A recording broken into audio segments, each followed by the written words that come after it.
레오 톨스토이가 우리들에게 남긴 재미있는 우화가 있습니다. 봄이 되어서 물고기 가족이 이제 물이 풀린 강물로 소풍을 나왔다 그래요.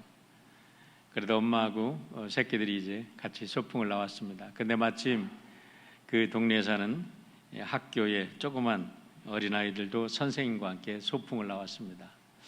아이들이 제잘거리면서 선생님 말씀을 듣습니다.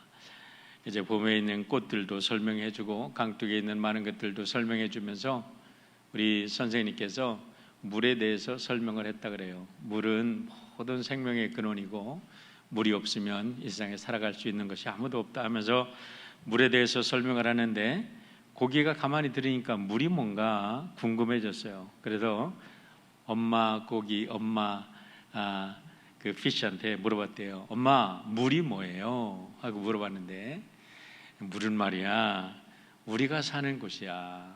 우리가 지금 숨을 쉬고 우리가 먹고 마시고 우리가 살아가는 이 세상을 물이라고 하는 거야. 그렇게 얘기를 하면서 물에 대해서 설명을 해주는데 어린 고기들은 아무리 물을 설명해도 알아듣지 못하더라는 거지요.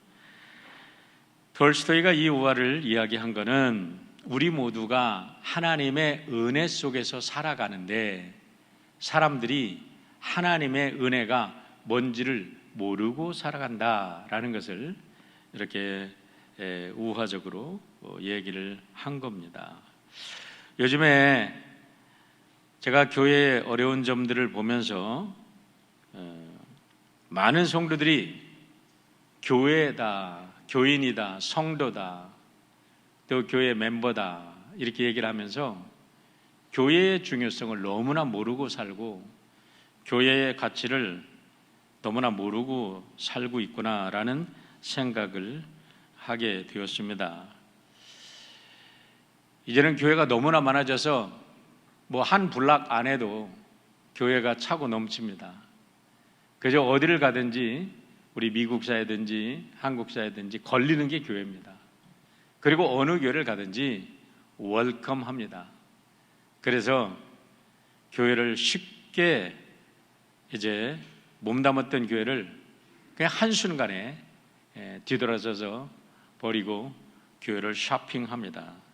어디를 쇼핑하든지 어디든지 뭐 나이가 상관없이 성별이 상관없이 어떤 모습이든지 상관없이 웰컴하기 때문에 교회의 가치가 마치 그냥 너무나 싸구려 같은 그저 발길에 쌓이는 돌멩이처럼 여기는 많은 사람들이 있지 않나라는 안타까운 모습을 오늘의 현실의 모습을 보게 됩니다. 사람들이 왜 신명기를 갑자기 강의를 중단하고 왜 에베소서를 강의를 하나 궁금하게 생각할 텐데 이유는 너무나 심플합니다. 제가 사랑하는 교회가 주님의 몸된 교회가 너무 아파하니까 너무 힘들어하니까. 선밸리에 있는 존 메가더 목사님의 책을 읽다 보니까 목사님이 이렇게 고백했어요. 나는 교회를 사랑한다. 그것도 마치 사랑의 열병을 앓는 사람처럼 나는 교회를 사랑한다. 그렇게 고백을 했어요.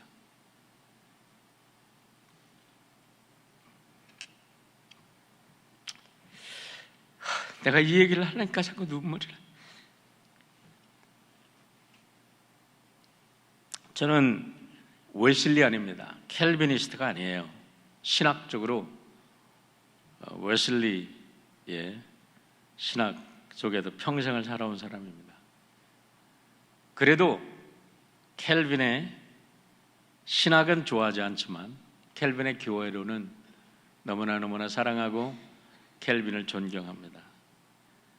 캘빈이 이런 얘기를 했다고 여러 번 말씀을 드렸어요. 교회는 내 어머니다. 그러므로 교회가 비록 타락한 창녀일지라도 나는 내 어머니인 교회를 사랑할 수밖에 없다.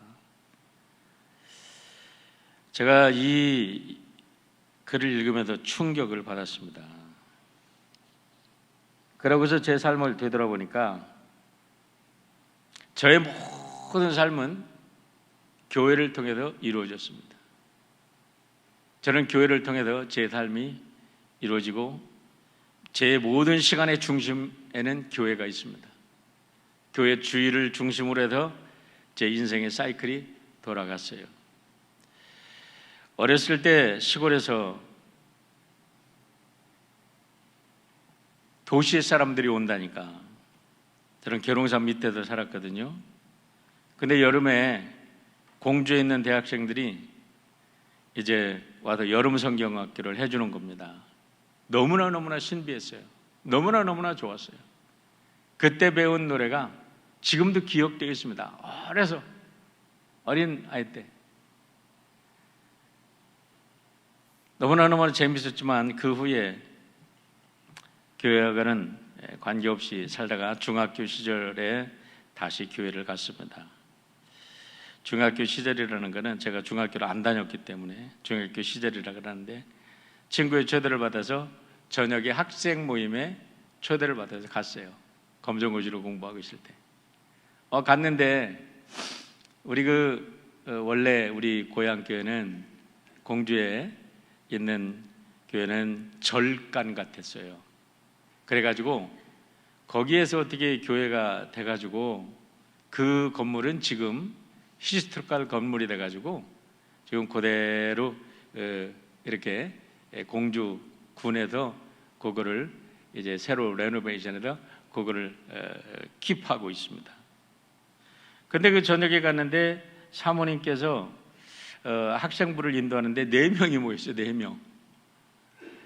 근데 지금도 그 장면이 잊혀지질 않고 눈에 선합니다. 첫 번째 찬송을 부르는데 시온의 영광이 빛나는 아침이라는 찬양을 부르는 거예요. 제가 무슨 찬송을 알겠어요. 근데 참 가사가 희한하다. 이 밤에 어둑어둑해지는데 무슨 시온의 아침에 밝아오는 찬양을 부르냐. 예? 지금 어울리는 찬양이나 좀 부르지. 참 안 어울린다.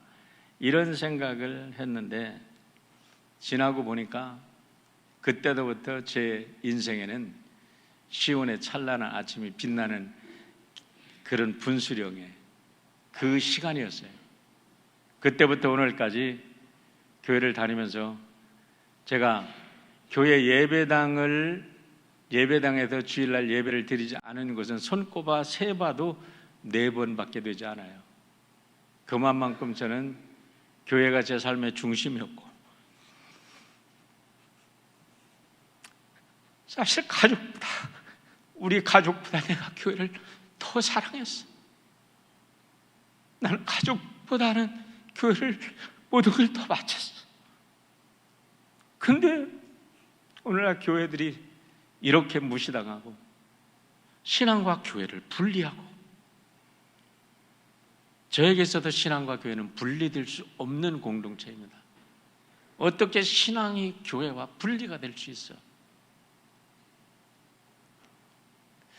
어떻게 나의 사상과 나의 생명과 나의 모든 가치관을 나에게 내려주고 나를 품어주고 애롭고 힘들 때 나를 감싸주고 언제 어느 때나 갈 때 내가 무릎 꿇고 기도할 때 하나님의 음성을 들려준 그 고유의 공동체가 없이 어떻게 내가 이때까지 존재해 왔는가? 저는 존재할 수 없었어요.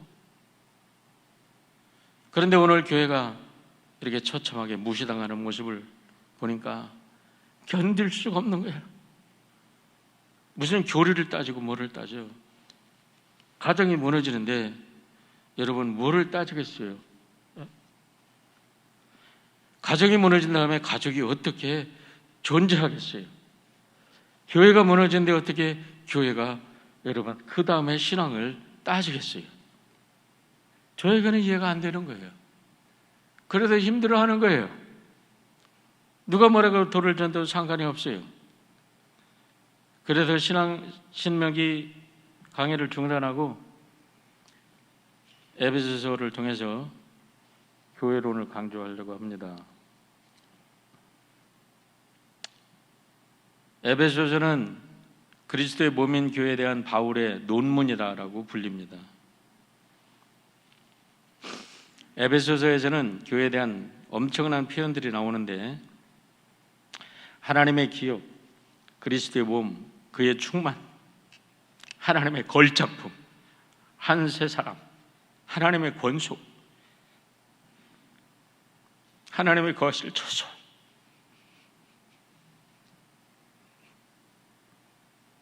유대인과 이방인 신자들의 연합체, 하나님의 지혜를 나타내기 위한 하나님의 도구, 그리스도의 장성한 분량이 충만한 몸, 온전히 성장한 완전한 사람, 그리스도의 신부, 하나님의 사랑의 대상, 그리스도의 몸의 지체, 사탄에 대항하여 싸우는 하나님의 전사 등등 엄청난 표현들이 나옵니다. 지금 제가 말씀드린 것만 해도 14가지 표현인데요.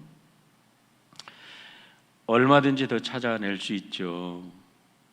그래서 어떤 신학자들은 에베소서는 성경의 그랜드 캐년이라고 표현을 했습니다.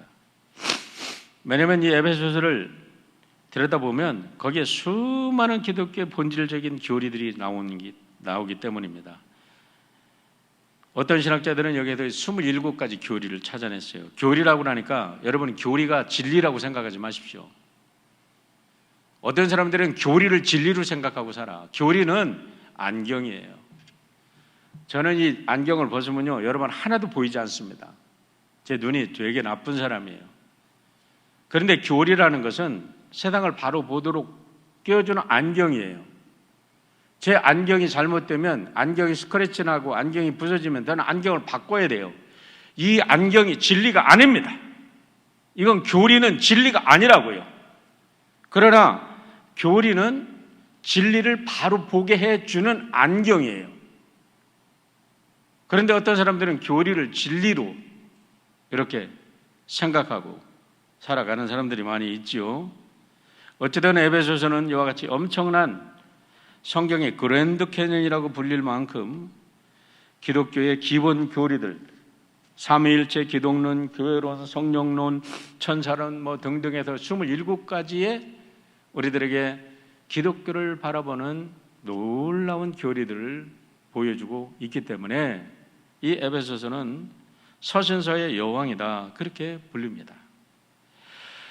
에베소는 여러분들이 많이 들어서 아시겠지만 로마의 속국 중에서 아시아의 주도로서, 수도로서 정치, 경제, 종교의 중심지였습니다.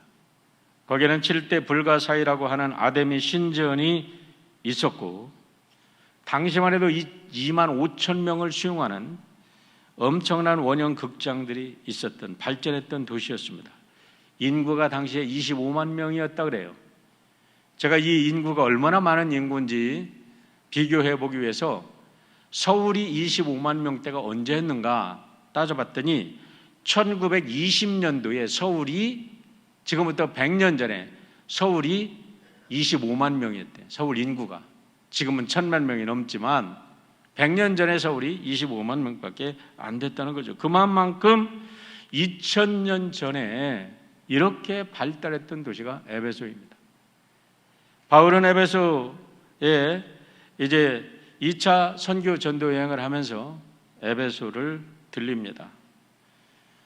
거기에서 발전된 도시를 보고 너무나 놀랐겠죠? 바울이 아마 마음속에 깊이 두었던 것 같아요.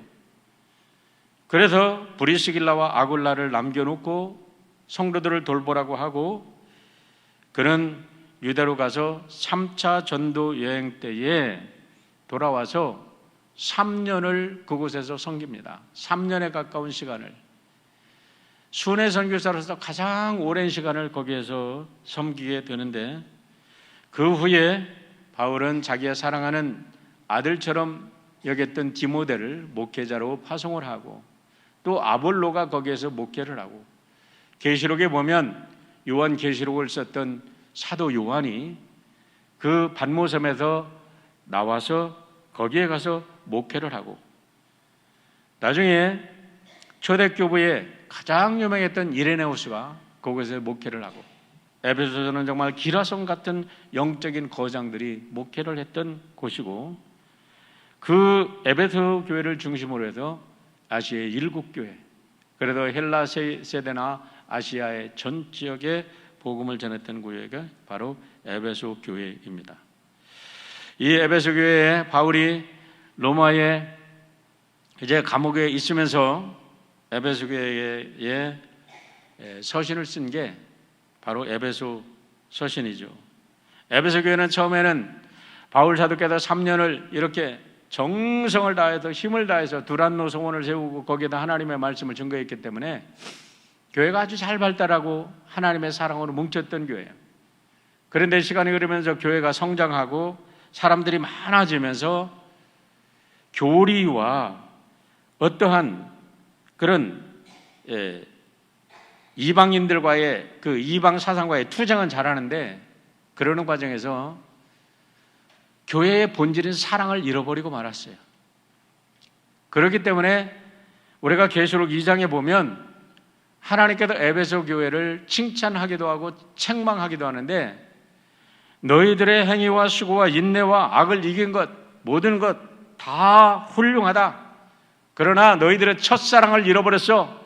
만약에 첫사랑을 너희들이 회복하지 못하면 내 촛대를 옮겨버리겠다라고 하나님께서 에베소 교회에 경고한 것을 우리는 계시록 2장에서 보게 됩니다. 그런 안타까운 마음을 가지고 이런 소식을 들은 바울 사도께서 에베소서를 쓰게 된 거죠. 자, 그러면 에베소서 1장 1절로 2절에서 처음에 에베소를 쓰면서 바울이 어떻게 인사하는지 보시길 바랍니다. 하나님의 뜻으로 말미암아 그리스도 예수의 사도된 바울은 에베소에 있는 성도들과 그리스도 안에 있는 신실한 자들에게 편지하노니. 에베소 서신은요 믿는 자들에게 준 편지입니다. 믿지 않는 자들에게 준 편지가 아니라는 거예요. 믿는 자들에게, 그리스도 안에 있는 자들에게 준 편지인데 그들에게 인사합니다. 하나님 우리 아버지와 주 예수 그리스도로부터 은혜와 평강이 너에게 임하노라 라고 말합니다. 여러분, 우리가 예수 그리스도를 믿는다면 바울과 같은 자기 의식이 좀 투철해야 될 것 같아요. 바울은 언제나 자기가 하나님의 택함받은 대사, 아포슬이라고 얘기합니다. 아포슬이 뭡니까? 스페셜 메신저입니다. 이 땅에 내가 사는 것은 하나님의 생명의 말씀을 증거하기 위해서 하나님께 택함받은 자로 내가 살아간다. 자기의 삶의 목표와 삶의 의미를 아주 뚜렷하게 준 사람이에요. 그러니까 엠베서더로서의 내가 이 땅에 와서 살아간다 라고 얘기하는 거죠. 나는 하나님의 시민권을 가진 자다. 나는 이 땅에서만 발붙이고 사는 사람이 아니라 이 땅에도 살지만 그러나 하나님의 시민권을 가진 자로 내가 이 땅에 하나님의 복음을 증거하기 위해서 살아간다라는 분명한 의식을 가지고 살았던 사람이 바울입니다. 빌립보서 3장 20절을 보면 우리의 시민권은 하늘에 있다고 고백하는 바울은 아마도 빌립보 교회에서 수많은 핍박을 받고 감옥에 갇혔을 때 로마의 시민권자인 것을 드러냄으로 해서 그를 핍박하고 그에게 폭력을 행했던 자들이 로마의 시민권이라는 소리만 듣고 벌벌 떨면서 와서 바울에게 무릎 꿇고 바울에게 사죄했던 모습을 보면서 바울은 시민권의 파워가 이렇게 세구나 라는 것을 아마 이 성경 쪽에 집어넣었던 것 같아요. 그래, 로마의 시민권자도 이런 파워를 가지고 있는데 하나님 나라의 시민권을 가진 내가 얼마나 어떠하랴 하면서 바울은 어디를 가든지 하나님의 시민권자로 당당하고 용기 있게 살았던 사람인 걸 알게 됩니다. 하나님의 시민권을 가진 하나님의 엠베서더로서 바울은 에베소 교인들에게 인사를 합니다. 그들을 축복합니다. 은혜와 평강이 너희들에게 충만하기를 원하노라. 여러분, 교회를 다니는 사람들이 왜 교회 안에서 그렇게 문제를 많이 일으킵니까? 근원이 뭐냐면 은혜를 모르기 때문에 문제를 삼는 거예요. 은혜와 평강이라는 순서가 중요합니다. 평강이 있기 때문에 은혜가 있는 게 아니라 은혜를 받았기 때문에 평강한 거예요. 자기가 그리스도 안에서 거듭나 보니까 모든 것이 하나님의 은혜였어요.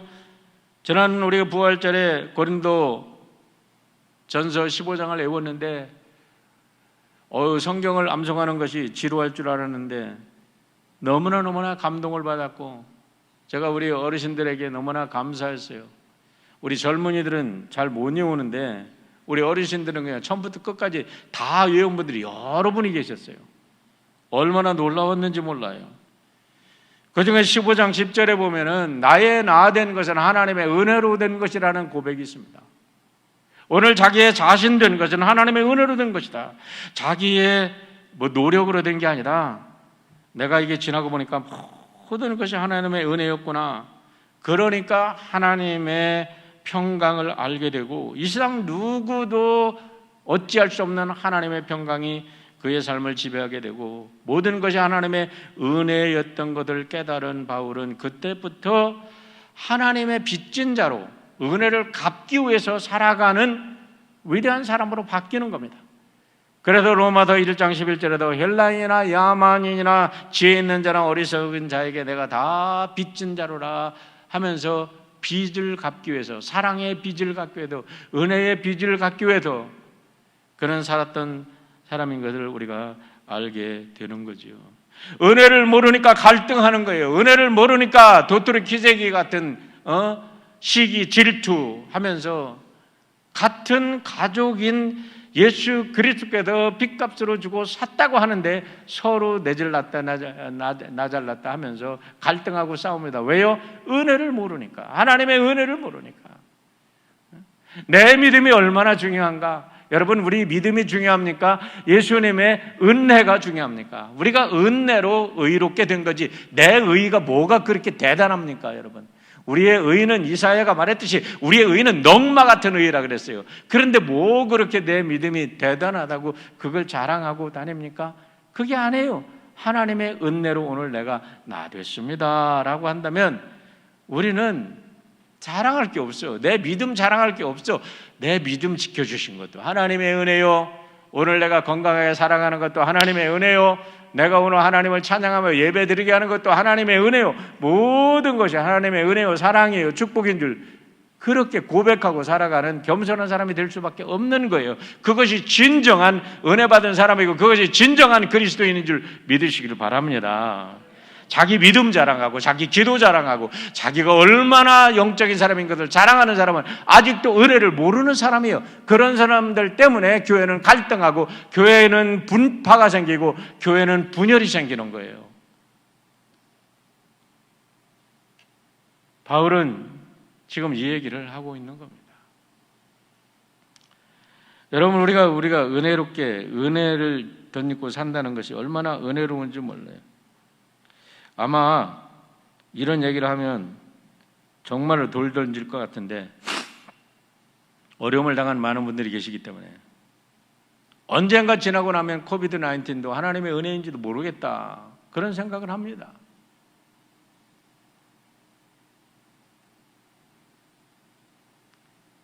여러분, 우리가 박테리아가 전부 다 나쁘다고 생각해요. 박테리아가 묻으면 큰일 나, 손 깨끗하게 씻어야 돼. 박테리아 지금은 우리 몸속에 들어가면 우리 병 걸려. 그렇게 얘기하는데요. 박테리아가 없으면 이 세상에 존재하지를 못하는 것들이 수두룩해요. 우리의 생명체가 존재하지 못한다는 거예요. 박테리아가 없으면. 예를 들어 콩에 뿌리옥 박테리아가 있습니다. 이 뿌리옥 박테리아라는 것은 공기 중에 73%는 질소인데 질소를 흡수해가지고 암모니아를 만들어내요. 이 암모니아를 가지고 단백질을 만들어내요. 콩이. 콩단백질은 이 박테리아가 없으면 콩단백질은 하나도 만들어질 수가 없는 겁니다. 우리는 그 콩단백질을 먹고 또 살지요. 그런데 우리의 몸이 60조 내지 100조로 구성이 되어 있는데 우리 몸속에 살아있는 지금 박테리아의 숫자는 100조에서 1000조의 박테리아가 우리 몸속에 살아있다는 거예요. 그래서 우리의 피부가 이렇게 매끈매끈하고 또 이렇게 촉촉하게 젖는 것도 저절로 되는 게 아니라 박테리아가 이것을 분해하고 여기에서 있기 때문에 이렇게 촉촉하다는 거예요. 우리의 장 속에도 박테리아가, 우리 몸 밖에 있는 박테리아가 150종이고 우리 몸속에 있는, 장 속에 있는 박테리아가 400종인데 우리 몸속에 있는 박테리아가 다 나쁜 박테리아가 아니라 좋은 박테리아도 얼마든지 있다는 거예요. 이 좋은 박테리아들이 없으면은 우리가 음식을 먹어도 소화를 시키지 못한다는 거예요. 우리가 음식을 먹었을 때 15% 내지 20%는 박테리아가 소화시키기 때문에 그렇다는 거예요. 우리의 피부도, 우리의 장이 건강한 것도, 우리의 면역 역할을 하는 것도 다 박테리아 역할이라는 거예요. 그래서 비만이 있는 사람들이 뭔가 잘못 먹어서가 아니라 몸속에 있는 박테리아의 영향이라는 겁니다. 펄미큐티스라는 박테리아가 많이 있으면, 이게 활성화되면 사람들이 적게 먹어도 이 박테리아 영향 때문에 몸이 비만해진다는 거예요. 그래도 이 펄미큐티스라는 박테리아를 컨트롤하게 되면은 얼마든지 사람들이 살을 뺄 수 있다고 이야기를 합니다. 여러분, 하물며 박테리아, 눈에 보이지 않는 박테리아의 은혜를 우리가 잊고 산다면 이 세상에 얼마나 많은 은혜들이, 은혜의 사슬 속에 우리가 살아갑니까? 왜 그렇게 자기 이기주의적인, 중심적인, 자기중심적인 사람들이 되어서 하나님의 은혜를 모르고 우리가 서로 갈등하고 살아갑니까? 이와 같은 하나님의 은혜를 깨닫고 하나님의 사랑에 빚진 자인 것을 깨달은 바울은 찬양하라, 찬양하라, 찬양하려다, 찬송하리로다. 우리 하나님, 오늘 본문에 보면 3절부터 14절까지 여러분 4번이나 찬양하라고 얘기합니다. 3절에 보시길 바랍니다. 찬송하리로다. 하나님 우리 주 예수 그리스도의 아버지, 그리스도 안에도 하늘에 독한 모든 신령한 복을 우리에게 주시되, 하나님께도 우리의 그리스도 안에도 우리에게 주신 모든 것을 찬송하라고 얘기합니다. 6절을 보시길 바랍니다. 이는 그리스도 그가 사랑하시는 자 안에서 우리에게 거저 주시는 바 그의 은혜의 영광을 찬송하게 하려 함이라. 그에게 거저 주시는 은혜 때문에 하나님을 찬송하라. 12절에 보면 이는 우리가 그리스도 안에서 전에 바라던 그의 영광의 찬송이 되게 하려 함이라. 하나님께서 우리를 구원하여 주신 것은 하나님께서 우리를 통해서 찬송받기 위해서 우리를 구원해 주셨기 때문에 하나님을 찬송하라는 거죠. 14절에는 이는 우리 기업의 보증이 되다 그 얻으신 것을 총령하시고 그 영광을 찬송하게 하려 하심이라. 우리의 기업이 보증되셨어. 우리가 구원받았다는 것을 누가 보증한다고요? 누가 담보한다고요? 누가 보증을 서준다고요? 성령이 보증을 서주신대. 너는 구원받았어. 너는 하나님의 피로, 예수 그리스도의 구속의 피로 하나님의 아들, 딸들이 되었다고 성령이 우리를 보증해 주시기 때문에 그 은혜를 인하여 하나님을 찬양하라라고 말씀하는 거예요. 모든 것이 하나님의 은혜라는 거죠. 이와 같은 은혜를 가지고 바울은 그 은혜와 사랑을 가지고 로마의 감옥에서 에베소서와 골로새서, 빌립보도 빌리몬서를 쓰고 있는 겁니다. 그런데 오늘 본문에서 우리가 본문을 해석할 때, 바울 사도의 서신을 해석할 때 절대로 빼놓을 수 없는 너무나 중요한 신학적 용어가 있습니다. 그게 뭐냐면 en Cristo, in Christ, 그리스도 안에라는 단어입니다. 여러분, 바울 서신은 바울의 이름으로, 물론 우리가 바울 사도께서 직접 쓴 서신이 있고 바울의 후예들이 바울의 이름으로 쓴 서신이 있다, 이렇게 지금 나누기도 하지만 anyway 바울 서신으로 기록된, 바울의 이름으로 기록된 서신이 13개입니다. 27권 중에서 13권이면 신약성교 숫자 반이 바울의 이름으로 쓰여지는데 그 바울 서신 속에는 164번이나 in Christ라는 말이 있습니다. 에베소 우리가 오늘 읽은 것 중에는 in Christ, in Him, in His love라는 단어가 10번이나 있습니다. 그러니까 바울의 모든 삶은 무엇을 통해서 돌아가고 있냐면 예수 그리스도를 통해서 돌아가는 거예요. 그의 모든 삶에 예수 그리스도를 통해서 바라보고 예수 그리스도를 통해서 해석하는 거예요. 1863년 11월 19일 링컨 대통령이 게티즈버그라는 전몰 장병 위로에 가서, 게티즈버그에 가서 여러분 4분 설교를 합니다. 4분도 안 된다 그래요. 3분 조금 넘는 설교를 하는데, 연설을 하는데, 그 연설, 그 3분 남짓 한 연설이 지금 세계 민주주의를 지향하는 모든 나라의 하나의 모토가 되었죠. 그게 뭐예요? 너무나 잘 알죠? Of the people, by the people, for the people. 국민에 의한, 국민을 위한 정부는 지구상에서 영원히 사라지지 않습니다라고 하는데 그 말만 있는 게 아니라는 것, 세상 사람들이 그 앞에 있는 것을 잊어버리고 그것을 쏙 빼놔버렸어요. 그게 더 중요한 게 있습니다. This nation under God shall have a new birth of freedom. 이 문장을 빼놓으면 뒤에 있는 of the people, by the people, for the people 그게 형성이 안 되는 거예요. 이 문장 전체를 보면은 This nation under God shall have a new birth of freedom and that government under God에 있는 그 정부는 of the people, by the people, for the people 그래서 shall not perish from the earth 결코 지구상에서 사라지지 않는다. 하나님 안에 있는 나라, 이 자유로서 새롭게 탄생하는 이 나라는, 하나님의 통치 안에 있는 이 나라는 인간에 의한, 사람에 의한, 사람들을 위해서, 사람들에 의해서 형성되는 정부가 될 것이기 때문에 이 지구상에도 결코 사라지지 않을 것이다 라는 거죠. 마찬가지예요, 여러분.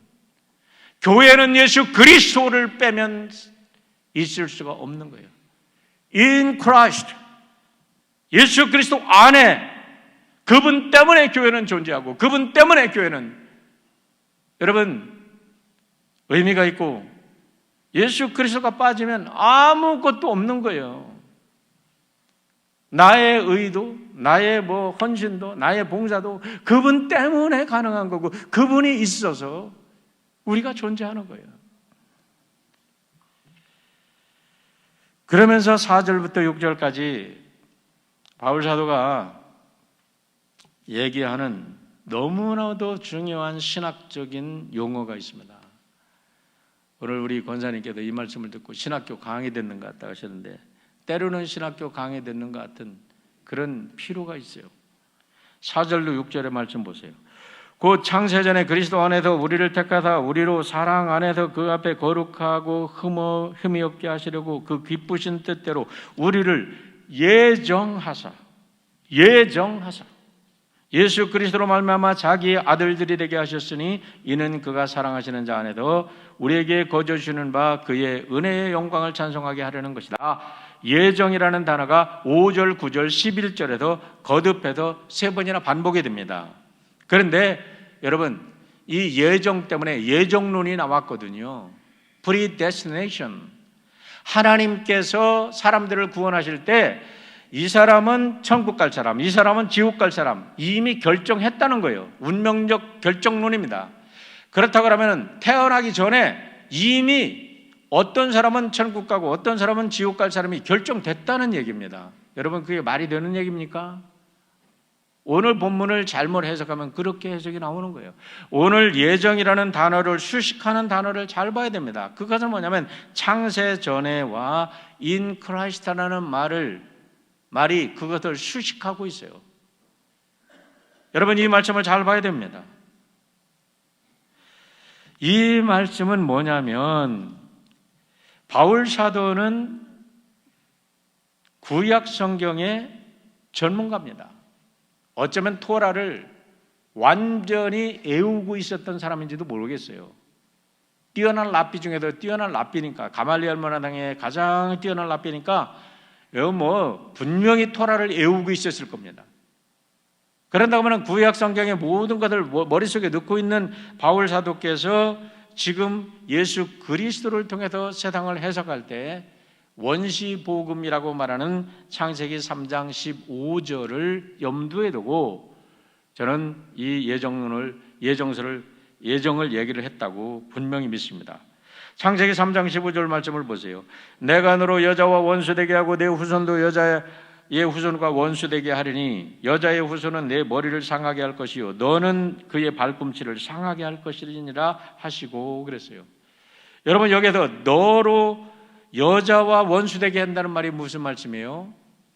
메시아가 장차 이 땅에 하나님의 아들이 인간의 몸을 입고 와야 할 그 여자, 그 여자의 몸에서 태어날 후손인 메시아, 그분을 얘기하는 거죠. 그게 누구예요? 예수님이죠.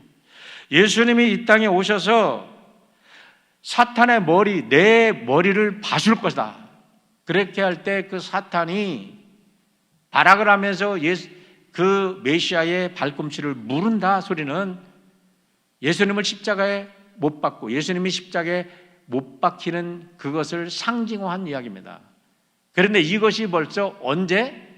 아담과 하와가 타락할 때 태초에 하나님께서 아담과 하와의 타락을 보시고 예수 그리스도 메시아를 통해서 이 세상을 구원할 원리를 예정하셨다는 거예요. 원리를 플랜하셨다는 거예요. 계획을 만드셨다는 거지, 어떤 사람 개개인들을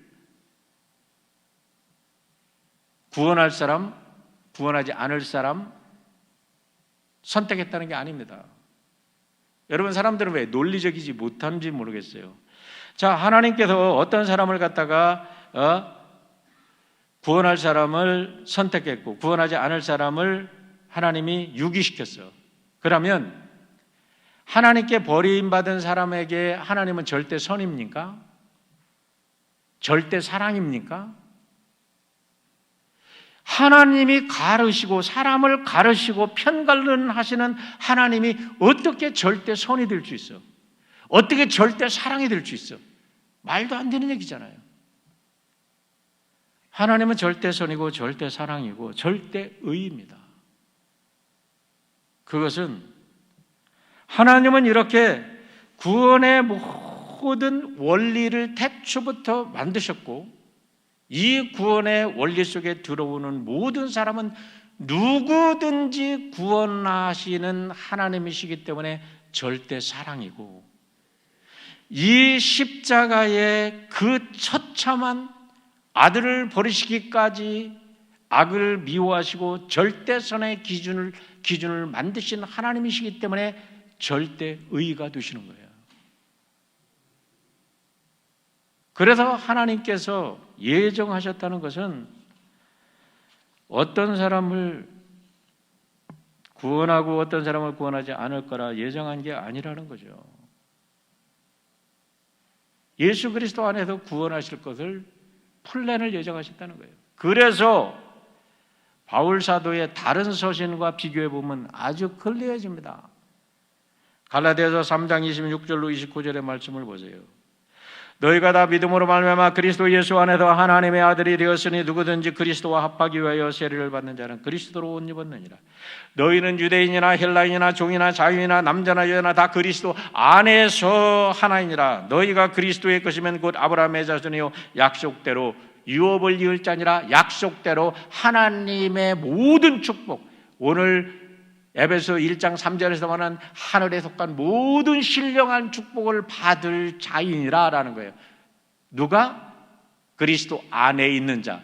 누가? 누구든지 그리스도의 이름으로 세례를 받고 그리스도의 이름으로 구원을 받기를 원하는 사람은 유대인이나 헬라인이나 종이나 자유이나 남자나 여자나 누구나 관계없다는 거예요. 거기에 어떻게 여러분 하나님께서 누구를 선택하셨다고요? No. 하나님은 이 세상 모든 사람을 사랑하십니다. 단지 예수 그리스도 안에서 그 죄를 해결하고 예수 그리스도를 믿는 모든 사람을 구원할 계획을 태초부터 세우신 하나님, 그것을 예정하신 하나님이시지, 여러분 우리가 하나님을 이상한 하나님으로 그렇게 오해해서는 안 되는 거죠. 고린도후서 5장 17절에도 바울이 서신이잖아요. 바울이 이렇게 얘기합니다. 그런즉 누구든지 그리스도 예수 안에 있으면, 여러분 여기에는 살인자도 들어갑니다. 여기는 가정 파괴범도 들어갑니다. 여기는 남편을 버리고 6번씩이나 결혼한 여인도 들어가는 거예요. 유다도 들어갈 수 있습니다. 예수님을 버리지 않았었으면 들어가는 거죠. 자기가 버린 거죠. 그렇기 때문에 이 놀라운 사실을 바울 사도께서 설명하고 있는데 4절부터 14절까지를 한 문장으로 설명하고 있어요. 이 놀라운 스피리추얼 블레싱을, 이 기적 같은 스피리추얼 블레싱, 하나님께로부터 그리스도 안에 있는 이 놀라운 신령한 축복을 한 문장으로 하는데, 이거는 고대 문서 중에도 가장 긴 문장이라 그래요. 4절부터 14절까지 끊어지질 않아. 우리 영어나 다른 성경 본문에는 이게 다 끊어져도 문장이 끊어져 나오지만은 원어에서는 끊어지질 않아. 그래도 바클레일은 이 원문을 설명하면서 이렇게 얘기합니다. 바울의 눈앞에 하나님으로부터 오는 은혜의 선물에 또 선물이 나타나고, 하나님의 경의에 이어서 또 경의가 나타나고, 이걸 끊을 수 없어가지고 바울이 계속 쓰다 보니까 4절부터 14절까지 한 문장으로 하나님의 신령한 복을 써내려갔다라고 하는 거예요. 너무나 감격스러워서 이것을 여러분 한마디로 정리한 게 바로 교회는 이런 사람이라는 거예요. 그래도 교회를 정리를 하면 다음 네 가지로 정리를 할 수 있다고 볼 수 있습니다. 교회는 무엇입니까? 예수 그리스도 안에서 그의 피로 구속을 받은 무리들이 교회입니다. 두 번째는 하늘의 모든 신령한 복을 받은 자로 성령의 인치심을 받은 무리가 교회입니다. 로마서 8장 32절에 이런 말씀이 있어요. 자기 아들을 아끼지 아니하시고 우리 모든 사람을 위하여 내어주신 이가 어찌 아들과 함께 모든 것을 우리에게 주시지 않겠느냐. 할렐루야. 예수 그리스도를 주로 받은 사람이라면 여러분 이 세상에 부족한 게 없어야 될 줄 믿습니다. 하나님께서 모든 것 다 채워주시는 거잖아요. 그래서 세상 사람들은 알지 못하는 평화가 있고 알지 못하는 행복이 있잖아요. 여러분 행복하십니까? 저는 삶이 어려워요. 참 어떤 때 힘들어요. 그러나 행복해요. 힘든 거고 행복한 거하고 착각하지 마세요. 삶이 아무리 힘들고 정말 모든 것 내려놓고 싶을 정도로 힘들어요. 그러나 내 안에는 하나님이 주시는 영원한 평화와 행복이 있어요. 그래서 감사해요. 하나님이 주시는 은혜죠. 세 번째, 성령이 하늘나라 상속자임을 보증해 주시는 무리입니다. 내가 하나님의 아들이 되었고 내가 구속받은 자라는 것은 내 믿음이 아니에요. 내 의가 아니야. 내가 헌신해서가 아니야. 내가 자랑이 아니야. 성령께서 하나님의 은혜 받은 것을 보증해 주시고 담보해 주시기 때문에 오늘 내가 하나님의 아들, 딸로 살아간다 라고 이야기할 수 있는 거예요. 성령이 담보해 주시는 거죠. 그래서 네 번째, 하나님의 영광을 찬송할 자격을 얻은 무리, 이게 교회라는 거죠. 여러분, 교회의 머리는 예수님이십니다. 에베소도 이제 좀 더 나가서 얘기하지만 바울은 분명히 하나님의 성도들을 교회의 지체, 몸된 지체라고 부릅니다. 여러분 아름다운 지체가 되시기를 주의 이름으로 축원합니다.